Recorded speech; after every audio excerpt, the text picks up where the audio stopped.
Have you ever felt like you're constantly chasing these big, ambitious goals only to find yourself stuck, maybe overwhelmed or just burned out? It's that Hmm. cycle, right? You try to make some huge change and then it just fizzles out. And you're left feeling like, well, like you're missing the secret sauce or something. Yeah, absolutely. But what if that secret wasn't some massive overhaul? What if it was something, I don't know, surprisingly small, almost invisible, but like incredibly consistent? That's exactly the powerful, sort of counterintuitive idea we're diving into today. Yeah. Our source is, well, it's the phenomenon that is Atomic Habits, Building Better Systems for Life Mm-hmm. by James Clear. Right. And this isn't just, another self-help book. It really is a meticulously crafted blueprint. Yeah. It's for fundamental, lasting change Yeah. built on the most basic things, Mm. your habits. Exactly. So our mission today is to unpack James Clear's system. It's practical, it's research-backed. Hmm. We want to show you how these tiny, tiny, consistent improvements can actually compound. They build up into results that are, well, way beyond what you might expect. Hey. We'll get into the psychology, the science behind what makes habits stick.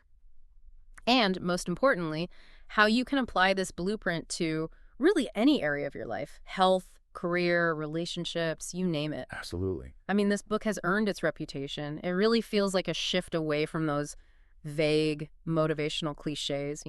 It gives you a repeatable framework for actually changing your behavior. It really does. Okay, so let's jump right in. James Clear's foundational concept: Oh, becoming just 1% better every single day. right. Now, when you hear 1%, it sounds almost trivial, doesn't it? So how can something that tiny actually make a monumental difference? Well, the real genius of 1% better, it isn't just the math of compounding, though that's definitely part of it.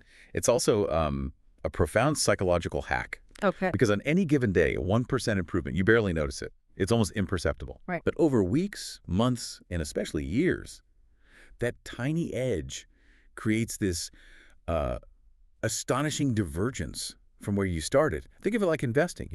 Tiny, consistent deposits eventually build a fortune. Yeah, that makes The sense. world, it often fixates on dramatic overhauls Right. or this illusion of overnight success. But Clear shows that real, lasting change, it comes from consistency, not necessarily intensity. So it's less about just gritting your teeth. Exactly. It's less about sheer willpower and more about like outsmarting our own resistance to change. And this system, whether you're focused on health, career, relationships, productivity, it's just universally applicable. Okay, so if being 1% better is the fuel, what's the engine? What actually drives this consistency? And this is where I think Clear makes a really pivotal distinction. It fundamentally flips how a lot of us think about achievement. Mm-hmm. It's the difference between systems and goals. Yes. This is such a game changer. So Clear defines goals as the results you want, right? Winning the championship, losing weight, writing that book, Outcome. the outcome. Systems, though, are the processes that lead to those results. Mhm. And he delivers this incredibly powerful line. You don't rise to the level of your goals. You fall to the level of your systems. Ah, okay. Just think about it for a second. Athletes on opposing teams, they often have the exact same goal, Yeah, win the game. sure. But their systems, their training, their recovery, their strategy, that's what truly differentiates them. This insight, it shifts your focus away from this maybe anxiety-inducing desired outcome Right. and onto the tangible, controllable processes you put in place every single day. It's actually incredibly liberating. You focus on internal mastery, not just external validation. And building on that idea of systems, Clear gives us this really actionable framework. It's what he calls the 4 laws of behavior change. The core strategy. Yeah, this is your practical strategy to build the good habits and, just as importantly, dismantle the bad ones. So Mm. make it obvious, make it attractive, make it easy, and make it satisfying. Right. And for that first law, make it obvious. Wow. What's so compelling is Clear's emphasis on your environment over sheer willpower. Yeah, we always think we just need more self-control. Exactly. But our surroundings, they dictate so much of our behavior, often unconsciously. So if you want to change a habit, change your environment first. That's the starting point. Right. It's not about, like, staring down a plate of cookies and just willing yourself not to eat them. No. The source gives that great practical example. If you want to eat more fruit, don't just intend to eat more fruit. Put the fruit bowl right there, front and center on your kitchen counter. Make it visible. Make it the first thing you see. It's about reducing the friction for the good habit and maybe increasing it for the bad ones. Precisely. And to make those new routines feel natural, Clear introduces habit stacking. This is brilliant. Okay, what's that? You simply pair a new habit you want to build with an existing habit you already do consistently without funking. Ah. So our reviewer, for example, wanted to start journaling.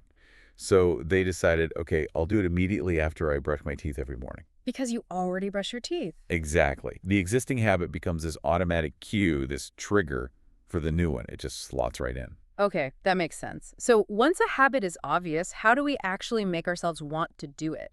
That leads us to the second law, right? Make it attractive. Yes. We know our brain is basically wired to pursue rewards. You know, dopamine hits, more of that. That's the driver. If a habit doesn't feel good, or at least promise some future reward, you're just going to resist it. It's human nature. So what's the trick? Clear solution here is something called temptation bundling.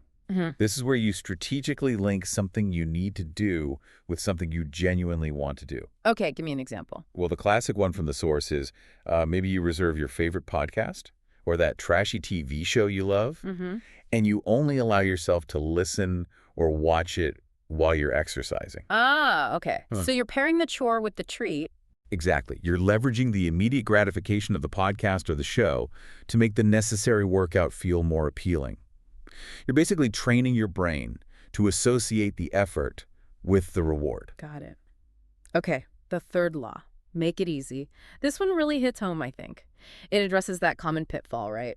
Trying to do way too much too soon. Oh, absolutely. Which is just a fast track to failure and giving up. It's like we instinctively overcomplicate things sometimes. We totally do. Mhm. And Clear's 2-minute rule is just genius for combating this. The idea is simple. Any new habit should take less than 2 minutes to start. Less than 2 minutes. It just drastically lowers that barrier to entry. It gets you past that initial inertia, that, ugh, I don't want it feeling. Okay. So if you want to read more, don't aim to finish a chapter or a book in a week. Just tell yourself, I'll read 1 page. Just 1 page. Just 1 page. The goal isn't immediate mastery. It's simply showing up, making it absolutely effortless to begin. Because remember, it's always easier to continue doing something once you've started than it is to actually start it in the first place. And this ties into another really key insight, clear shares, doesn't it? The difference between motion and action. Oh yeah, this is crucial. We're all guilty of getting stuck in motion, right? Thinking about it, planning it. Totally. Researching the best running shoes for that marathon you might run, planning the perfect workout schedule, that's all motion. It feels productive, though. It feels productive, exactly. But it's not actually moving you toward the finish line. Action, on the other hand, is lacing up whatever shoes you have and hitting the pavement, even if it's just for those 2 minutes. Right. So many of us get caught in that comfortable illusion of motion, but it's only the action that actually creates the results. Motion is planning, action is doing. Basically, yeah. And finally, the fourth law. Make it satisfying. Our brains, well, they're hardwired for immediate rewards. Habits stick when they feel rewarding in the moment. Okay. It taps directly into our brain's reward system, which then reinforces the behavior. It says, hey, that felt good. Let's do it again. So what's a practical way to do that? To make, say, reading 1 page feel satisfying immediately? Well, the simplest but incredibly powerful application here is tracking your progress visually. Ah, like a habit tracker. Exactly. Crossing days off a calendar, putting marbles in a jar for every workout you complete. Yeah. Even just seeing a streak count grow on an app. Yeah, those streaks can be motivating. They really can, because they give you this immediate, tangible sense of accomplishment. Mhm. It reinforces the behavior and makes you want to keep that chain going. It's instant feedback that says you're on the right track. It makes sense. And at its core, it's just basic habit psychology. Yeah. We instinctively repeat behaviors that get rewarded, and we tend to avoid things that get punished or feel like a drag. That immediate positive feedback loop is just crucial for locking in a new habit for the long term. You know, when I first encountered this next concept in the book, it completely rewired how I thought about self-improvement. It really hit me. Which one's that? Clear argues that habits aren't just about achieving these external goals, like running a race or writing a book. They're profoundly about becoming the kind of person you want to be. The identity-based habit. Yes. Exactly. Identity-based habits. It's such a powerful, almost philosophical shift, isn't it? Mhm. Instead of focusing just on the outcome, I want to run a marathon, you shift your internal mindset to the identity, I am a runner. Right. Not I want to be, but I am. Precisely. And then your identity starts to shape your habits. And conversely, your habits, every time you perform them, reinforce that identity. It creates this incredibly powerful feedback loop. So the actions prove the identity. Exactly. The more consistently you act like the person you want to become, the more your own mind accepts that new self-image.